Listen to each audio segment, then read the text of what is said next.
What if the woman you trusted with your clothes was secretly living another life in them? Not just trying them on in her bedroom, but stepping out to parties, weddings, and dinners as if she owned them. This is the untold story of a dry cleaner who built her reputation by day and borrowed her customers' lives by night. In Greenfield Estate, everyone knew Martha, the polite, hard-working woman who owned Sparkle Dry Cleaning.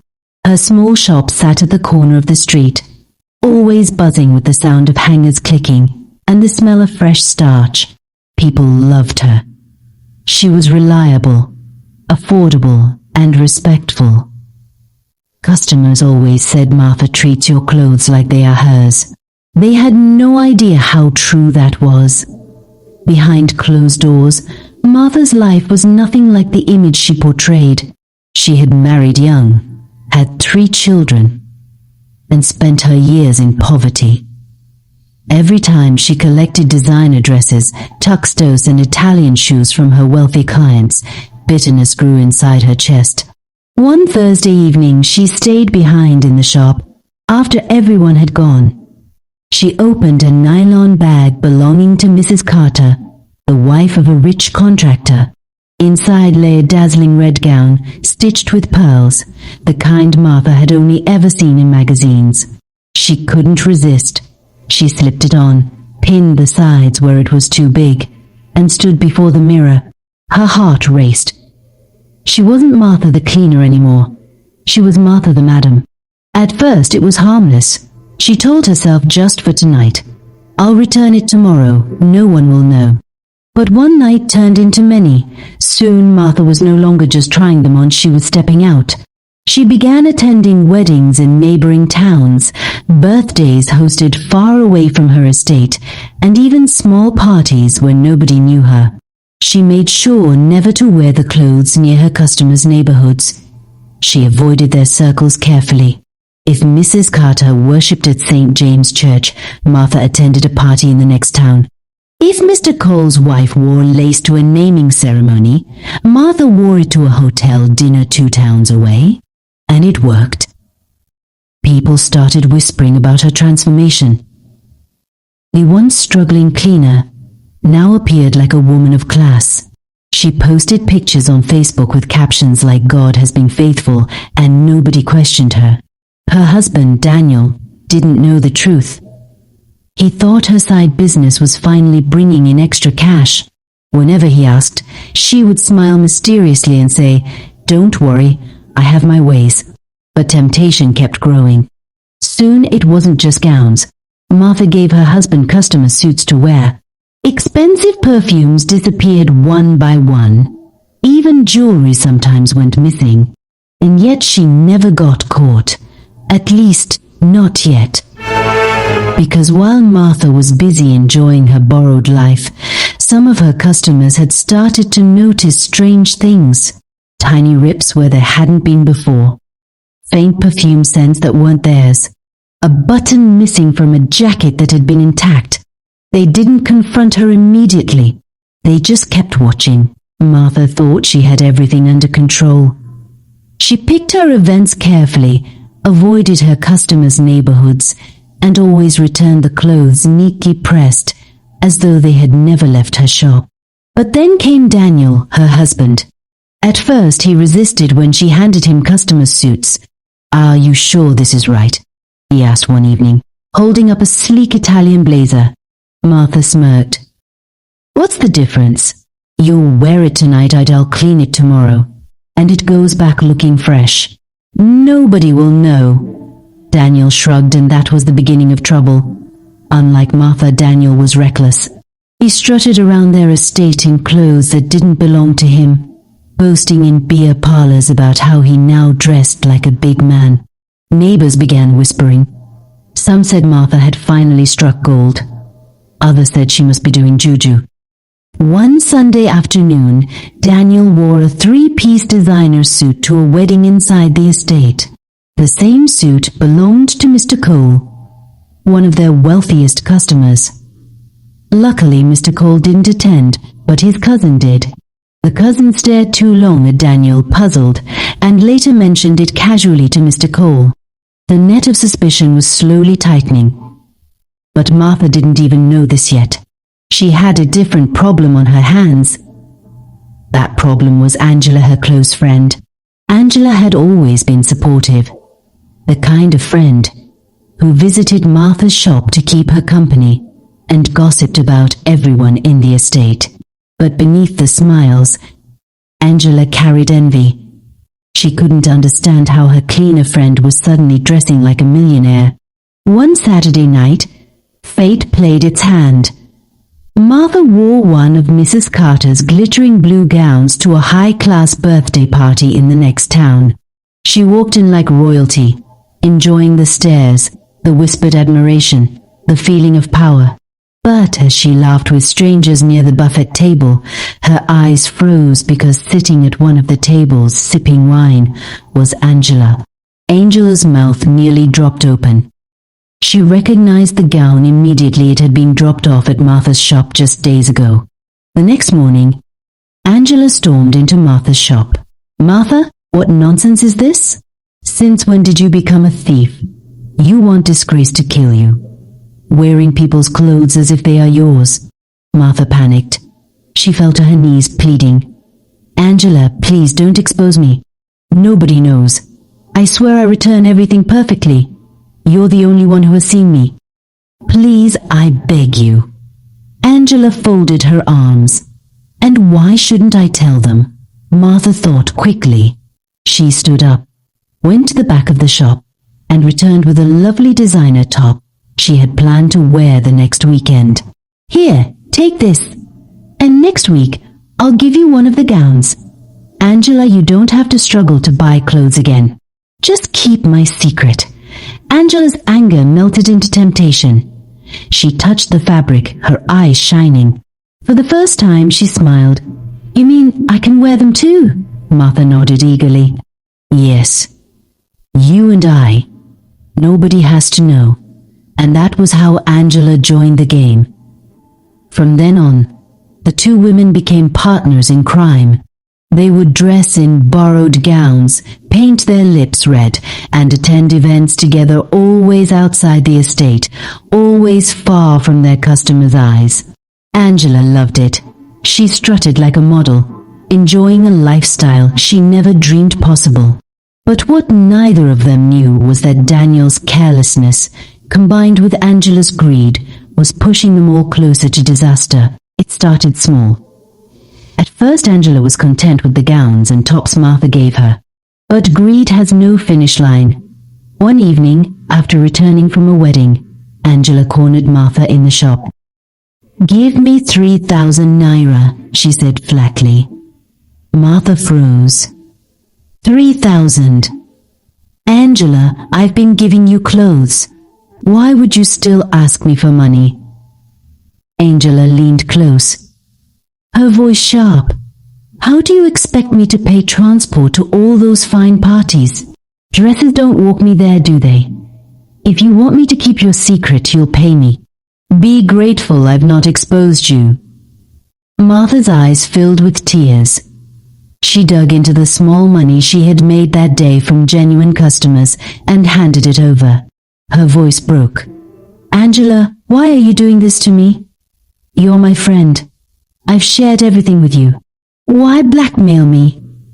Angela snatched the money, rolling her eyes. "Shut up, Martha. Don't play the victim. You're lucky I haven't gone to your customers. If you want me to stay quiet, you'll keep paying." And with that, she walked out, swinging her hips, leaving Martha trembling behind the counter. But Angela wasn't done. The following weekend, she dressed in a shimmering silver gown, a borrowed piece from one of Martha's wealthiest customers, Miss Carter. The gown clung to her perfectly, and Angela couldn't resist showing off. She took selfies at the event, posted them on Facebook and Instagram with the caption, "Slaying effortlessly. God's grace is sweet." The photos went viral in their little circle. Compliments flooded in. Unfortunately, one of those scrolling late at night was none other than Mrs. Carter herself. She paused when she saw the post. Her eyes narrowed. "That gown looks exactly like mine," she whispered. But then she shook her head. "Well, it can't be. I'm not the only one who owns such a gown in this world. Maybe it's just similar. Still, unease gnawed at her. The gown was too identical, the stitching, the neckline, even the way the pearls sat on the shoulders. Unable to rest, she decided to act. The agreed date to collect her gown was still a week away, but the next morning, Mrs. Carter got into her car and drove straight to Martha's shop. When Martha saw her through the glass door, her heart nearly stopped. Sweat prickled her forehead. She hadn't expected Mrs. Carter so soon. Worse still, Angela hadn't returned the gown. Her mind raced wildly. What excuse will I give? How will I explain this? Mrs. Carter pushed open the door, her heels clicking against the tiled floor, her voice calm but firm. Good morning, Martha. I came for my gown. Martha's throat went dry. The walls of her little empire were starting to crack. She forced a smile. Oh, Madam Carter, the gown, yes. About that. Her voice cracked, and she quickly looked at Veen, pretending to arrange a shirt. I noticed a stubborn stain on it. I didn't want to risk damaging the fabric, so I sent it to my specialist outside town. They'll return it soon. I only want the best for your gown. Miss Carter's eyebrows rose. A specialist? I don't remember you ever mentioning that before. Martha chuckled nervously, her palms sweating. Yes, madam. It's a new contact I just started using. Don't worry, it will be back, even finer than before. Mrs. Carter studied her for a long, silent moment. Martha's heart pounded, each second stretching like an hour. Finally, Mrs. Carter sighed. All right, I'll return in a few days. Make sure it's ready. She turned on her heels and walked out, her perfume lingering in the air. The door clicked shut. Martha collapsed into the chair behind the counter, clutching her chest. Relief washed over her, but it was short-lived, because the truth was, the gown was not with any specialist. It was with Angela. That evening, Martha stormed into Angela's small apartment. She found her sprawled on the couch, sipping malt and scrolling through her phone. The silver gown hung carelessly over a chair, wrinkled from the night's outing. Angela, Martha hissed. Do you want to destroy me? Mrs. Carter came today, asking for her gown. I had to lie that it was with a specialist. You promised to return it by Monday. Angela didn't even flinch. She looked up slowly, smirking. And so, who sent you to lie? That's your business, not mine. Martha's voice broke. Please, Angela, I'm begging you. Give me the gown so I can prepare it before she comes back. If she suspects me, if she finds out my whole life is finished. Angela set her phone down and leaned forward, her eyes cold. You think I'm a fool? Do you know how many people admired me in that dress?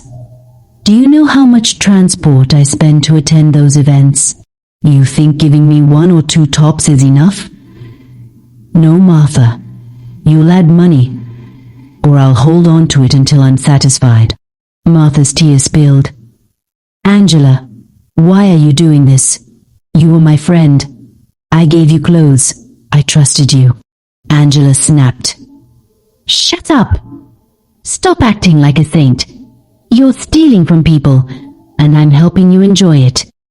Be grateful I haven't exposed you. Now, if you want that gown back, I want 10,000 naira. 10,000? Martha gasped. Where do you expect me to find that kind of money? Angela shrugged, picking up her phone again. Not my problem. Pay me, or explain yourself to Miss Carter when she comes back. Martha stood frozen, her heart shattering. The walls of her secret empire were closing in. Angela was no longer just a partner in crime, she had become her biggest threat. Angela's greed grew like wildfire. The more gowns she wore, the more she wanted. What began as borrowed clothes soon turned into demands, money, food, even control of Martha's time. Every week, Angela found a new reason to squeeze Martha dry. Transport money, makeup money, extra cash for weekend outings. Martha bled silently, handing over the little she earned. Her tears soaked the nylon bag she packed for customers. But trouble wasn't coming from Angela alone. Whispers had started in Greenfield Estate. Mr. Cole's cousin, who had once spotted Daniel in a familiar suit, told others. Mrs. Benson murmured about faint perfume scents in her lace. The customers began to talk. Slowly they connected the dots. Miss Carter and two other wealthy women agreed something was wrong with Martha's shop, and they decided to keep watch. The breaking point came sooner than Martha expected.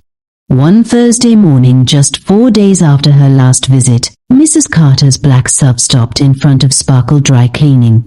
The door slammed, and her heels clicked against the pavement. Martha's heart sank. "Good morning," Mrs. Carter said sharply. "I've come for my gown.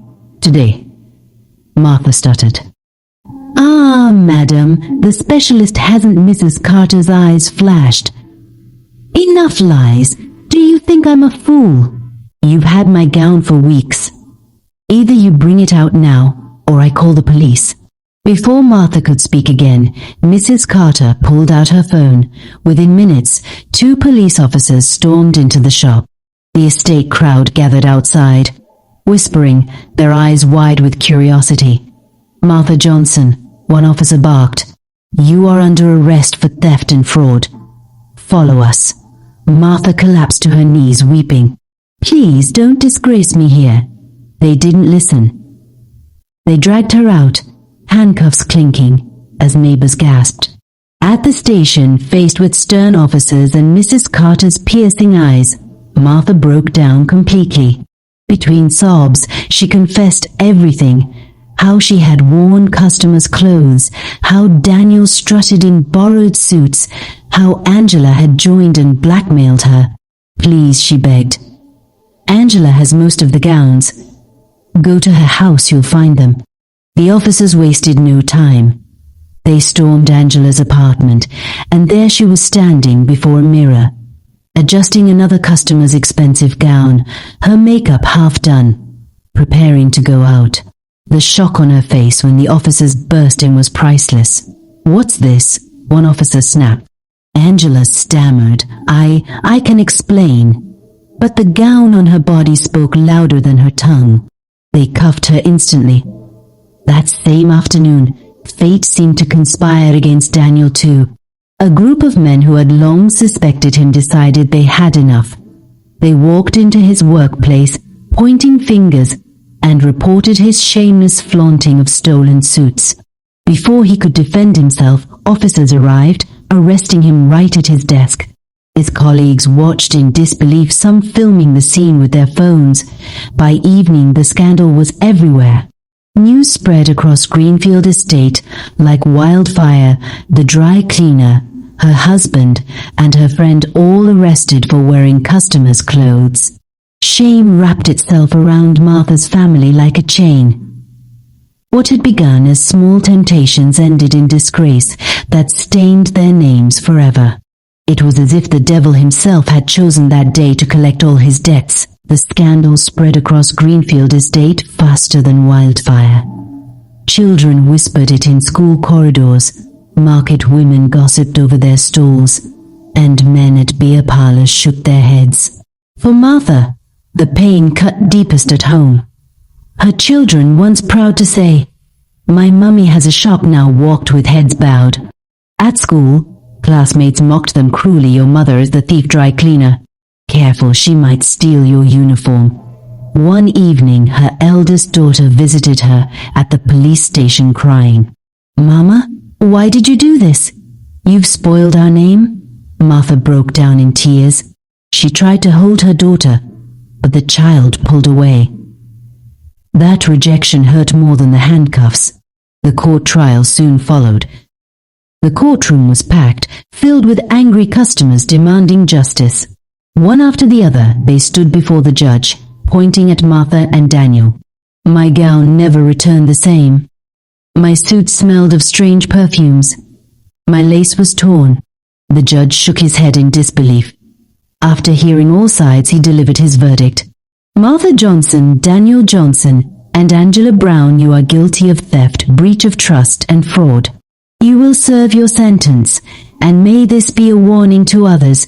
Greed and dishonesty may glitter for a while, but they end in shame. The gavel struck. Judgment was sealed. Months later, after serving part of her punishment, Martha, her husband Daniel, and her other wicked friend were released. Martha and her husband tried to rebuild their life honestly. Martha began washing clothes again, this time for ordinary neighbors. Some forgave her, pitying her as a woman who felt a temptation. But many never trusted her again. They crossed the street when they saw her, whispered when her children passed by. Trust once broken is hard to mend. Angela, on the other hand, never faced the community again. The day she got out, she fled the town in the dead of night. No one saw her pack. No one saw her leave. By morning, her room was empty, her phone switched off, her life erased. People said she must have gone to Lagos. Others whispered she was hiding from shame. But one thing was certain, she never returned. Years later, the story of Martha became more than gossip. It became a lesson. Parents told it to their children whenever they caught them lying or taking what wasn't theirs. Remember Martha the dry cleaner? She stole dignity in secret, but lost everything in public. Don't take what doesn't belong to you. It will end in disgrace. Her name became a proverb, her fall a warning. Greed is a bottomless pit. The more you feed it, the more it demands until it destroys you. Trust is fragile. One small act can break it forever, and no amount of apology may restore it. Bad friends will drag you deeper into trouble. Choose your companions wisely, for not all smiles are loyal. Secrets rot in silence. The longer you hide sin, the heavier it grows until it explodes. Children suffer for the choices of their parents. Think carefully before you act. Your mistakes may become their burden. Shame spreads faster than honor. One wrong act can erase years of respect. The devil gives short pleasure but long sorrow. Whatever is not earned honestly will never last. Contentment is wealth. A humble life with peace is better than a stolen life with disgrace. And so, dear viewers, that is the story of the dry cleaner who wore her customers' clothes. A tale of greed, betrayal, and the high cost of dishonesty. We hope you've learned from this. If you enjoyed it, please share this story so that others too can reflect on its lessons. Let it remind everyone, don't take what isn't yours, for shame is heavier than poverty. Thank you for watching. Until next time, bye for now.